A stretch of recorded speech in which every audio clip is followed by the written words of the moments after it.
Bonjour, bienvenue dans cette vidéo. Dans cette vidéo, nous allons réaliser un petit miracle puisque nous allons reconditionner ce Dell Inspiron 1720. C'est un ordinateur portable qui est sorti en... J'ai fait quelques recherches en 2007. Il est sorti en 2007, nous sommes en 2024. Donc faites les calculs. Ça fait 2007 plus 3, ça fait 2010, plus 14, ça fait 2024. Donc ça fait 17 ans. C'est un ordinateur donc qui a 17 ans. Et donc, je vais vous montrer comment, avec donc la formation actuellement qui est à 60 € au lieu de 250 €, on va utiliser la même méthodologie pour pouvoir ressusciter cet ordinateur. C'est un ordinateur qui est sous Windows Vista, comme le montre la petite étiquette ici, et donc il y a 17 ans. J'ai commencé à le démarrer il y a déjà 3 minutes parce que c'est un ordinateur qui est excessivement lent à démarrer. Je ne voulais pas que la vidéo nous prenne 20 minutes de plus à attendre qu'il démarre. Et donc, dans cette première phase, nous allons voir déjà s'il est éligible pour être reconditionné. Donc, je vais vous donner rapidement les différents points de contrôle qu'il faut faire pour savoir si oui ou non cet ordinateur peut être reconditionné. Allez, on passe à cette première étape. Donc, dans cette première étape, pour savoir si un ordinateur doit être reconditionné, vous allez vous assurer déjà que l'ordinateur n'a pas de problème d'alimentation. C'est-à-dire qu'en fait, ici, vous le voyez peut-être, mais on a des petites diodes ici qui nous indiquent qu'il y a bien de l'électricité qui rentre. D'ailleurs, le système s'est lancé, donc ça prouve bien que il y a de l'électricité dedans. Donc, pas de problème d'alimentation et pas de problème de BIOS. C'est vraiment le plus important. Il faut que ici, le BIOS, l'UEFI, soit OK. Donc, si jamais ce n'est pas le cas, si jamais vous avez un souci sur la carte mère ou si jamais vous avez les puces de BIOS et les mémoires qui sont mortes, vous ne pourrez pas reconditionner le poste. Il faudra d'abord réparer ce problème avant de faire le reconditionnement. Pour le reconditionnement, donc, il faut que l'ordinateur soit capable de démarrer. Donc, alimentation OK et carte mère et BIOS OK. Donc, si jamais on arrive à passer cette phase-là, l'ordinateur est reconditionnable. L'ordinateur est reconditionnable. On va voir que même pour un PC donc, de 17 ans, c'est tout à fait possible. Donc, c'est tout à fait possible pour un ordinateur plus récent. Il faut évidemment que les connectiques à l'intérieur de l'ordinateur soient également une connectique SATA, de sorte à ce qu'on puisse mettre au moins un disque dur SSD en remplacement du disque dur d'origine. Ici, ça va être des disques durs mécaniques obligatoirement, parce qu'il y a 17 ans, on ne fabriquait pas encore des disques durs SSD. Seulement, on a conservé la même connexion, donc c'est une connexion SATA, parce que si vous êtes en IDE, ça ne va pas marcher. Dans les tours, par exemple, à cette époque-là, on avait essentiellement de l'IDE, donc ça ne peut pas marcher. Voilà, donc l'ordinateur démarre, on le sait, puisque là, on arrive sur le bureau. Donc, on sait que c'est un bon candidat pour faire le reconditionnement. Il y a quelques éléments supplémentaires, mais vous les trouverez dans la formation. Allez, donc c'est OK, on va éteindre cet ordinateur et on va passer donc à la deuxième phase. La deuxième phase consiste à remplacer le disque dur actuel de l'ordinateur par un SSD. Ici, on a fait le choix d'un SSD en 1000 Go, hein, mais ça marche très bien avec un SSD plus petit. Puisque pareil à l'époque on n'avait pas des quantités aussi grandes de stockage, donc je suis sûr que ça pourrait marcher. Hein, pour vous donner un ordre d'idée, si on va sur internet et on regarde un disque dur aujourd'hui de 1000 Go, donc 1 Teraoctet, ça va coûter 66 €, hein, alors qu'un disque dur de 240 Go qui peut très bien faire l'affaire, on est à 33 €, donc on est à quasiment un quart du prix. Donc pour 30 €, on peut ressusciter un ordinateur aujourd'hui. Il suffit juste d'avoir un peu de temps devant soi et la méthode pour le faire. Méthode donc qui est dans cette formation. Alors cette formation, elle va être accessible encore jusqu'à ce soir minuit. On est vendredi 12 avril. C'est le dernier jour parce qu'à minuit, elle ne sera plus à 60 €, mais elle restera définitivement à 250 €. C'est une formation avec plus d'une centaine de vidéo à l'intérieur et toutes les astuces et les ressources écrites que je vous ai fournies. Donc c'est vraiment tout ce que je sais moi de la technique que j'ai compilé dans cette formation pour que vous puissiez ne pas perdre de temps, être efficace et faire un reconditionnement le plus rapide possible. Allez, donc c'est parti, on passe à la deuxième étape maintenant. On va remplacer le disque dur interne par un disque dur SSD. Donc allez, on débranche ça. On retourne le PC et ça tombe bien parce qu'à cette époque-là, on faisait des trappes d'accès rapides. Donc, ça permettait d'accéder rapidement au disque dur. Donc, un tournevis, 2 vis en moins en principe Et on a retiré la trappe. Après, on va voir ce qu'on a en dessous. Alors, on risque d'avoir des surprises, je pense, hein, parce qu'à l'époque, c'était pas tout à fait comme aujourd'hui. Bon, déjà, première surprise, on a 2 disques durs. Donc, on voit HDD1, HDD2. HDD, c'est pour des disques durs mécaniques, hein, je rappelle. Attendez, je vais vous rapprocher un peu. Voilà, c'est des disques durs mécaniques. Donc, on en a 2. On va les retirer.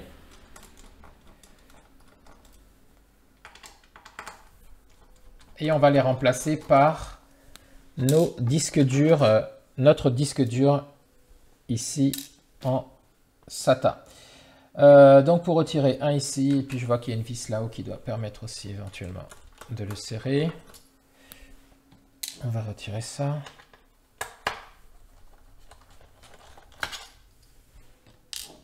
Ok. Donc on devrait être capable de retirer. Ok, alors ici on va avoir une petite surprise parce que vous voyez ces connecteurs là sont des connecteurs un peu spéciaux parce que nous il nous faut du SATA. Alors oui, ok, donc je vois il n'y aura pas de problème parce que ici c'est un disque SATA, c'est juste qu'on a un adaptateur ici pour le passer comme ça, donc on va confirmer ça tout de suite. Bon, ça fait 17 ans en même temps, hein, donc c'est possible aussi que...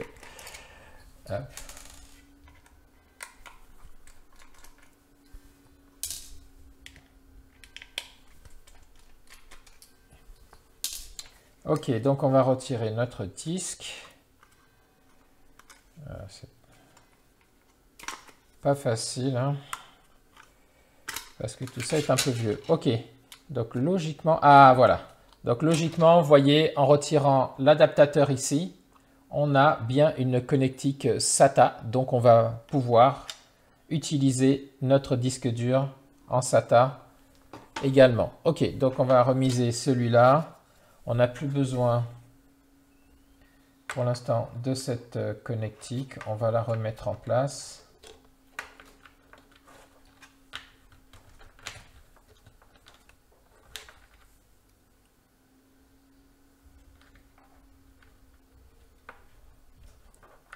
Bon, je ne sais plus trop comment elle était, c'est pas bien grave. Ce qui compte pour nous, c'est de replacer ça ici et de remettre les 2 vis pour le maintenir en place. Si une autre fois on aura besoin de mettre un deuxième disque dur, on saura qu'on pourra venir le mettre ici. Allez, ça c'est pour le disque 2. On va passer au disque 1 et dans l'emplacement du disque 1, c'est là qu'on va remplacer notre disque principal. Hop, voilà, donc lui aussi. Alors ça c'est un Toshiba et non pas un Samsung.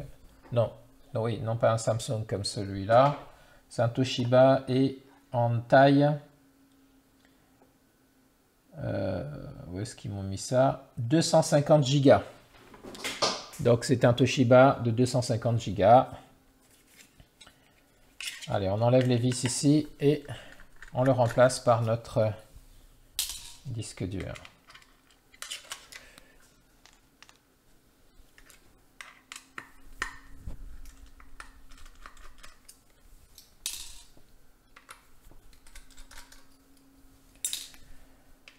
Donc vous allez voir que on va mettre, là je fais un reconditionnement complet. D'habitude j'ai une petite astuce supplémentaire qui consiste à préparer à l'avance des disques durs pour pouvoir les mettre directement comme ça afin qu'ils soient tout de suite opérationnels. Je ne vais pas utiliser cette technique là parce que ça ne vous permettra pas de voir toutes les étapes. Donc je vais le faire complètement. Donc on en a pour 2-3 heures. Certainement que la vidéo va être en 2 parties. Ok, donc voilà, on a retiré ça. Je vais prendre mon disque dur de remplacement ici, 2000 Go.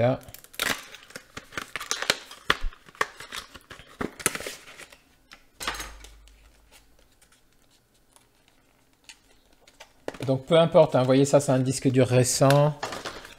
La marque Crucial, très bonne marque. Et donc ce qui compte pour nous, voilà, c'est de retirer ça, hop, le mettre ici. En espérant que... oui, c'est plutôt comme ça. Donc en le mettant ici, pardon, voilà, comme ça. Et puis là, on remet ça dans le cache. prévu à cet effet. Ah oui, attendez, il y a des petites subtilités. Décidément, HP, c'est une marque prévoyante. Il faut incliner ça d'abord ici. Ok, on va pouvoir donc revisser.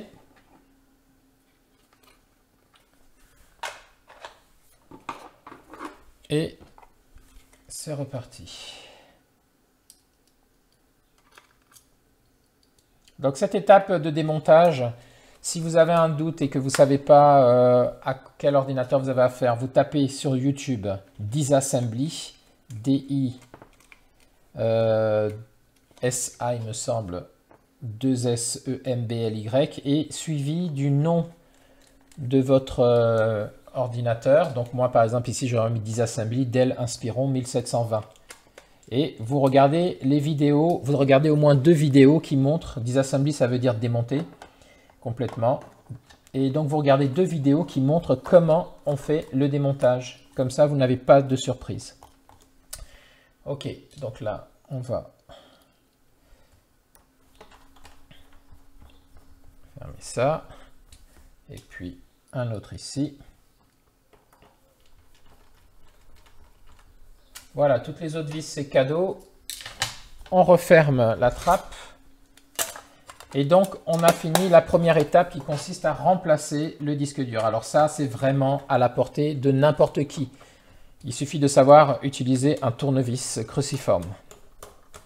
Et puis, YouTube va vous donner de toute façon les astuces pour pouvoir démonter le PC que vous avez en face. Donc, c'est vraiment pas là la difficulté. La difficulté va être maintenant sur la deuxième étape. C'est comment on rentre dans le BIOS et comment on lui dit de démarrer sur une clé d'installation.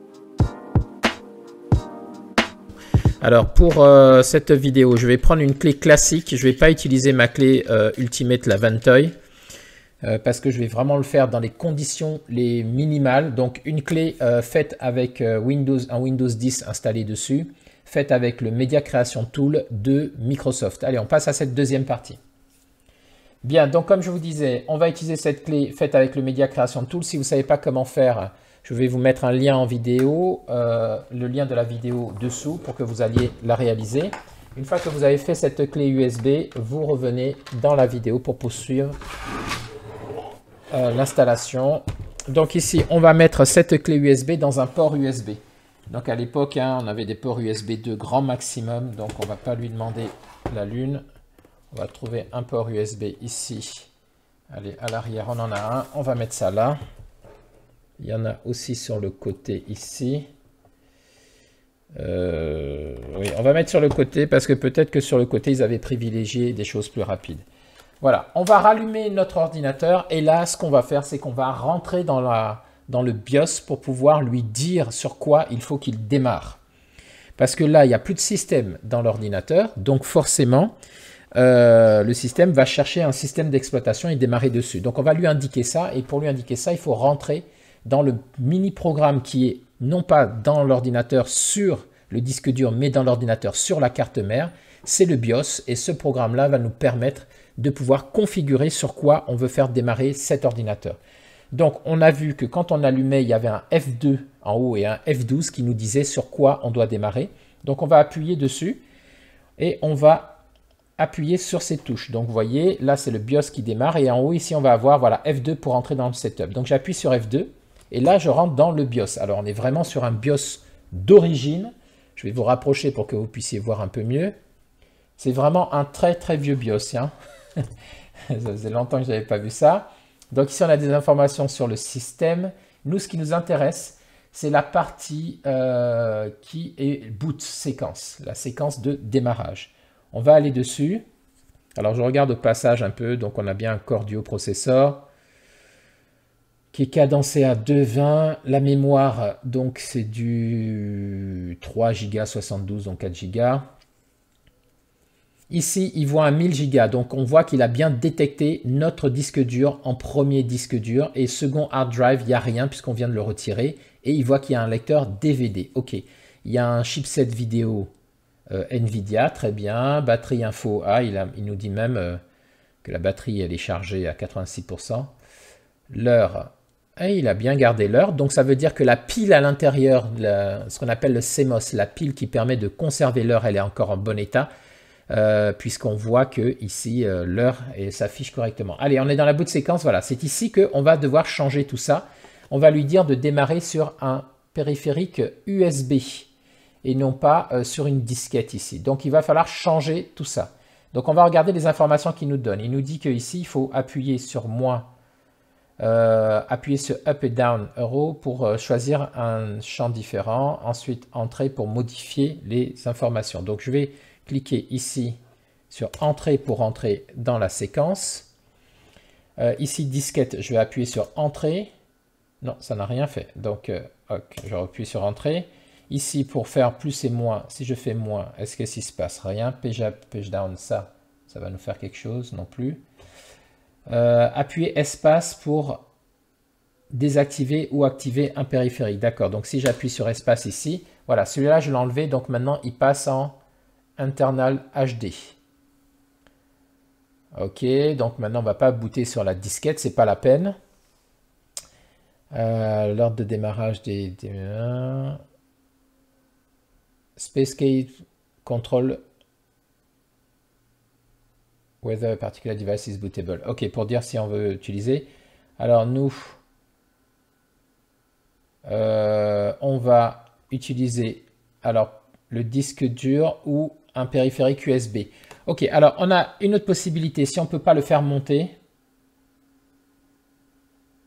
UD pour déplacer. Presse U ou D. Ah, ok, donc on va presser U ou D. Donc on va se mettre là, on va appuyer sur U. Voilà, on l'a fait passer en premier. Donc il faut bien lire les informations qui sont proposées, hein, soit ici, soit là en fonction des BIOS UEFI. Hein. Ok, donc on a fait passer l'USB en premier. Ensuite, il y aura le disque dur. Ensuite, il y aura le lecteur CD, DVD. Ok, maintenant qu'on est bon, il faut enregistrer tout ça et quitter. Donc on va venir. Principe pour enregistrer, il faut faire Entrée, voilà, donc on est revenu ici, et on a un système pour enregistrer et quitter. En principe, c'est F10, mais là, sur ce BIOS là, je vais voir ce qu'il me propose. Échappe pour sortir. Est-ce qu'il enregistre automatiquement? Je ne sais pas. On va faire échappe. Ah, ok, voilà. Donc là, il me propose, est-ce que vous voulez garder comme ça ou est-ce que vous voulez sauvegarder et sortir? Donc nous, on veut sauvegarder et sortir. Donc je me mets sur Save and Exit et j'appuie sur Entrée. Donc maintenant, il devrait démarrer sur notre clé d'installation.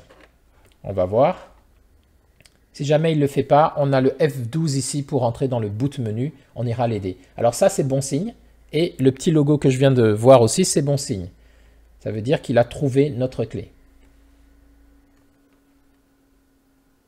On va laisser charger hein, parce que là, ça date. Donc les ports USB, je ne sais même pas si c'est de l'USB 2. Donc ça va prendre un certain temps, mais nous sommes patients. Ici, il s'agit de ressusciter un ordinateur. Donc pour accomplir ce miracle-là, sur un ordinateur vieux de 17 ans, on peut prendre 5 minutes.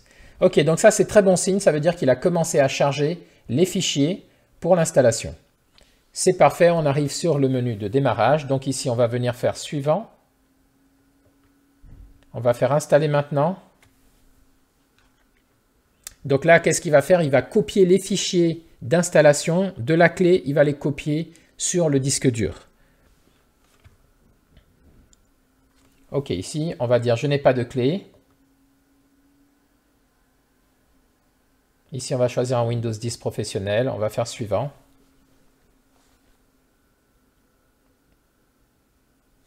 Ici, on va accepter les termes du contrat. On va faire suivant également. Et ici, on va aller dans personnaliser. On a bien nos 1000 Go. Ok, il les voit. Suivant. On va lui dire que c'est dessus qu'on veut faire l'installation.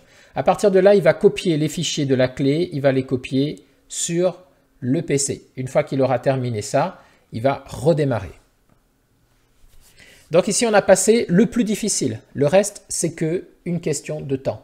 Le plus difficile, c'est comment vous rentrez dans la séquence de BIOS, comment vous configurez ce BIOS pour pouvoir démarrer. Dans la formation, je vous donne toutes les informations, quel que soit votre BIOS, quel que soit PC Tour, PC portable, quelle que soit la marque. Je vous explique comment vous rentrez dans le BIOS et vous configurez le BIOS. Je vous donne aussi une autre technique pour vous expliquer comment concevoir une clé USB, comme ceci, une clé Ventoy, qui va contenir à elle toute seule toutes les clés d'installation, tous les fichiers d'installation de n'importe quelle version de Windows, et comment vous pouvez, avec cette clé, installer Windows, même sur un PC qui est verrouillé avec ce qu'on appelle le Secure Boot, qui empêche de démarrer sur une clé USB. Donc tout ça, c'est dans la formation pour vous expliquer tout ça. Allez, donc là, il est en train de copier les fichiers. Une fois qu'il aura tout copié, on va redémarrer. Il va redémarrer tout seul. On va juste retirer la clé pour pas qu'il reboucle pour une installation dessus.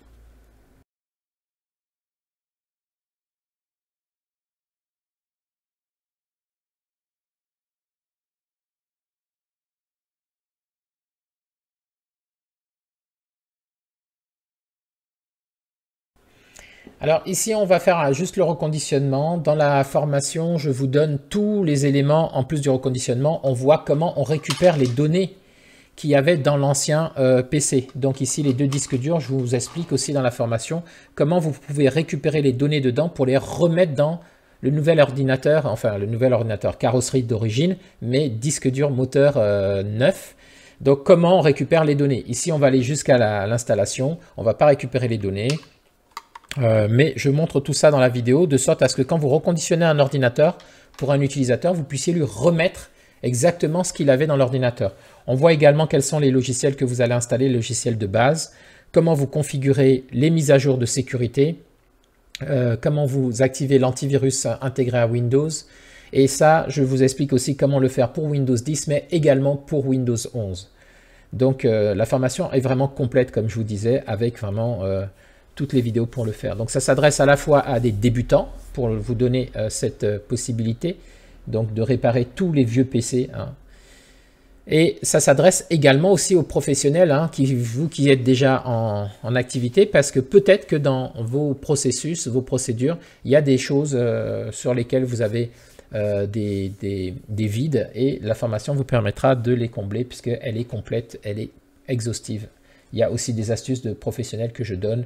On parle aussi du nettoyage, comment nettoyer le PC une fois qu'on l'a reconditionné, comment le nettoyer à l'extérieur et avec quel produit et comment nettoyer aussi à l'intérieur quand vous démontez, qu'est-ce qu'il faut faire pour nettoyer à l'intérieur le PC. Voilà, donc là on voit qu'il est arrivé à la fin ici, il va faire quelques mises à jour, ce qu'il appelle des mises à jour.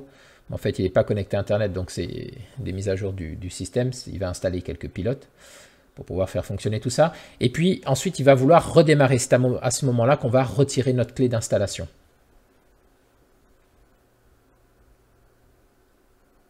Ok, donc c'est à ce moment-là, vous voyez, il nous laisse 8 secondes pour le faire. Donc on retire la clé. Voilà, à partir de ce moment-là, on n'a plus besoin de cette clé d'installation.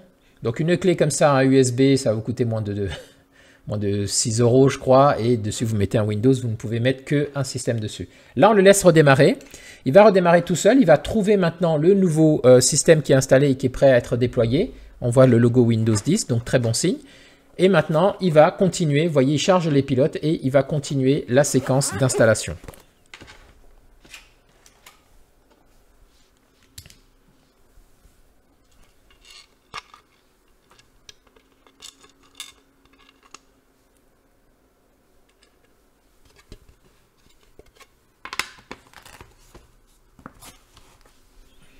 Je suis content d'avoir pu trouver, j'ai cherché là, ça fait 2-3 jours que je cherchais dans mes stocks un vieux PC parce que souvent on me dit oui mais le reconditionnement il faut que l'ordinateur il soit récent etc. Non, là vous voyez on est vraiment sur un PC qui est très ancien, 17 ans, hein, donc il y a vraiment la possibilité de remettre en vie des très anciens PC et ça pour la modique somme, hein, je vous disais de moins de 40 €, hein, vous allez pouvoir faire ça.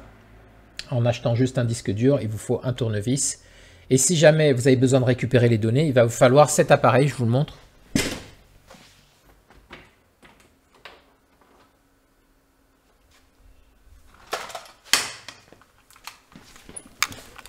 Voilà, cet appareil, c'est un adaptateur USB SATA. Donc on branche ça à une prise. On branche ça dans l'ordinateur ici, une fois qu'on l'aura réinstallé. Et ensuite ici, on va venir prendre nos disques. Et vous voyez, vous avez des emplacements ici pour pouvoir venir connecter le disque. Voilà, ici comme ça. Et ensuite, vous allez l'allumer. Et puis, vous allez pouvoir entrer ici. Donc, j'explique toute cette procédure dans la formation. Vous allez pouvoir rentrer dans le disque dur ici, aller chercher dans la session de l'utilisateur. Hein, surtout sur des sessions comme ça, c'est facile d'y rentrer. Et vous allez aller récupérer toutes les données qu'il y a dessus et les copier grâce à l'adaptateur USB, les copier ici. Et un adaptateur USB SATA comme ça coûte pas bien cher non plus. Hein, si je vous montre ça pendant qu'il démarre. Si on va sur adaptateur SATA, sur mes commandes, voilà. Ici, aujourd'hui, ça va vous coûter 30 €. Hein, donc, c'est vraiment pour des tarifs très petits. Hein, vous voyez, pour 30 €, vous investissez dans 30 € plus un disque dur à 30 €. Donc, pour 60 €, donc ça, vous allez pouvoir le réutiliser à chaque fois. Hein, ça va être votre outil de travail. Mais pour 60 €, donc pour 30 €, vous avez un disque dur d'installation. Et pour 30 € de plus, vous avez de quoi récupérer toutes les données de n'importe quel disque dur que vous allez reconditionner pour pouvoir le remettre dans l'ordinateur.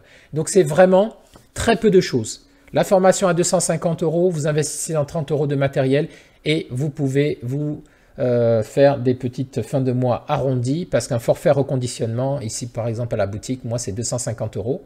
C'est très bien pour le particulier parce que entre aller racheter un ordinateur, il ne va pas en trouver un avec un disque dur que vous allez lui mettre comme ça en SATA à ce tarif-là. S'il retrouve pour 250 € un ordinateur, ça sera un ordinateur reconditionné avec son disque dur d'origine, donc un disque dur mécanique, qui est 20 à 50 fois plus lent qu'un disque dur SSD. Donc lui, il fait de toute façon une bonne affaire avec ses 250 €. Vous, pour 250 €, vous avez mis sur la table 30 € pour acheter un disque dur, et vous avez investi dans la formation à 250 €, mais qui vous servira à vie avec les compétences que vous aurez. Donc c'est vraiment une très bonne affaire actuellement, tant qu'on est sur des disques durs comme ça. Avec cette connectique SATA, c'est une opportunité technologique parce que justement, on a changé de technologie de disque dur et on a gardé la même connectique de branchement. Donc, c'est ce qui nous permet de pouvoir réaliser cette opération. Ok, donc là, il est en train d'arriver sur la dernière phase d'installation, à savoir, on va configurer maintenant le démarrage du Windows.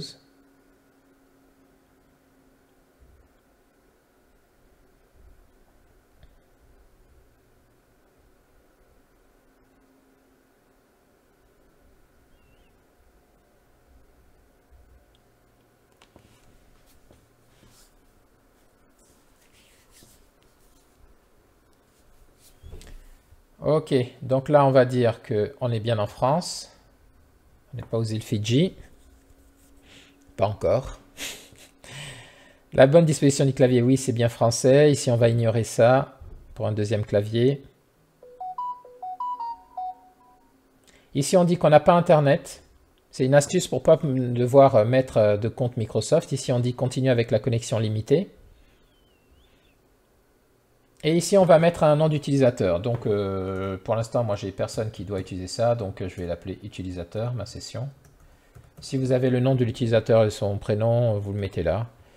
Là, je ne vais pas mettre de mot de passe. Vous faites comme vous voulez. Si vous mettez un mot de passe, vous allez devoir créer 3 questions facultatives qui vont être des questions pour retrouver le mot de passe si jamais vous l'avez perdu. Là, on va passer directement donc à la phase de configuration des données.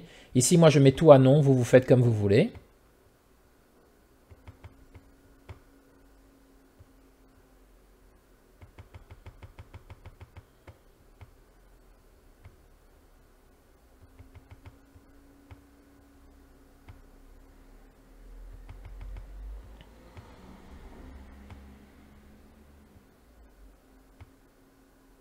Voilà, donc ça, je dis que je ne veux pas Cortana, l'assistant.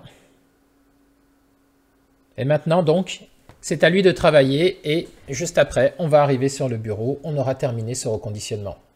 Donc, vous voyez que c'est très, très facile. C'est assez rapide. Ce qui est long, ça va être toutes les mises à jour après. Une fois que le reconditionnement, on arrivera sur le bureau, il faut le brancher à Internet et il faut faire les mises à jour. Mises à jour... Donc là, ça aussi, j'explique en détail toutes les mises à jour que vous devez faire. On va jusqu'à même la configuration pour optimiser le Windows et on installe également les logiciels de base pour pouvoir fonctionner.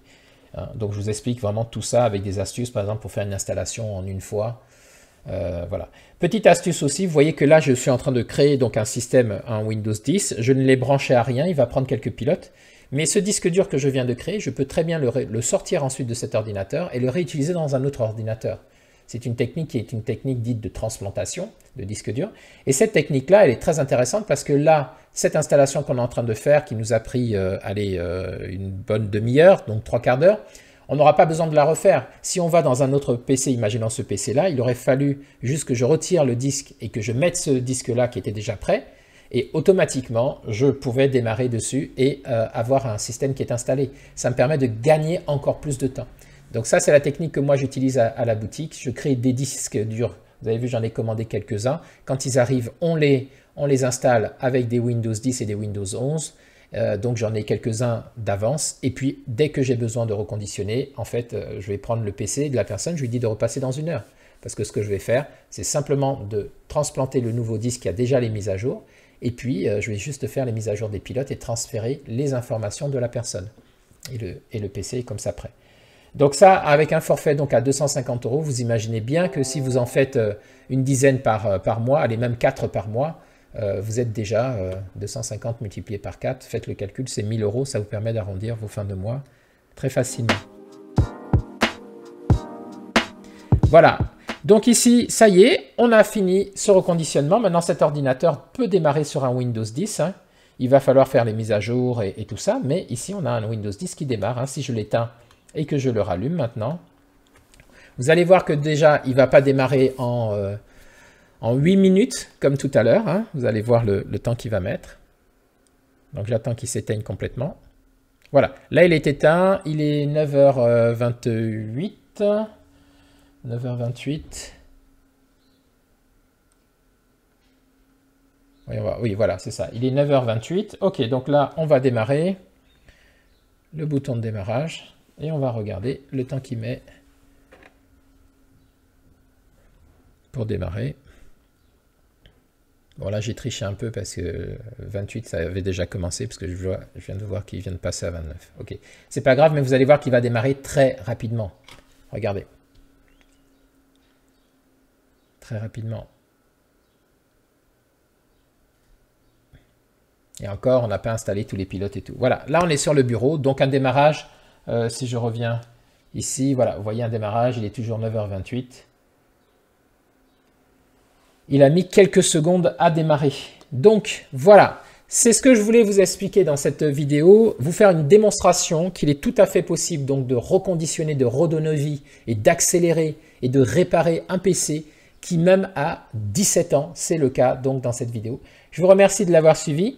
Profitez de cette promotion encore jusqu'à aujourd'hui minuit. Je vais arrêter la promotion à 60 €. La formation passera dans son tarif définitif de 250 €. Avec, si vous souscrivez maintenant, évidemment, vous avez accès à la formation à vie. Donc, vous pouvez très bien souscrire maintenant pour profiter de la promotion et utiliser la formation plus tard. Pas de problème. Mais voilà, je voulais vous faire cette dernière vidéo juste à la fin de la promotion pour que vous puissiez en profiter avant la fin de cette promotion. Vous qui suivez la chaîne. Allez, je vous remercie donc d'avoir suivi cette vidéo. J'espère qu'elle vous sera utile dans tous les cas. J'espère qu'elle vous aura prouvé la puissance en fait de cette technique et surtout la facilité avec laquelle on peut la mettre en place. Évidemment, il y a plein d'autres choses dans la formation que je n'ai pas abordées ici hein, et qui sont en détail dans la formation, qui vous donnent tous les outils pour pouvoir réaliser ça vous-même tranquillement chez vous. Voilà. Je vous remercie d'avoir suivi cette vidéo et quant à moi, je vous dis à très bientôt dans une prochaine vidéo. Au revoir.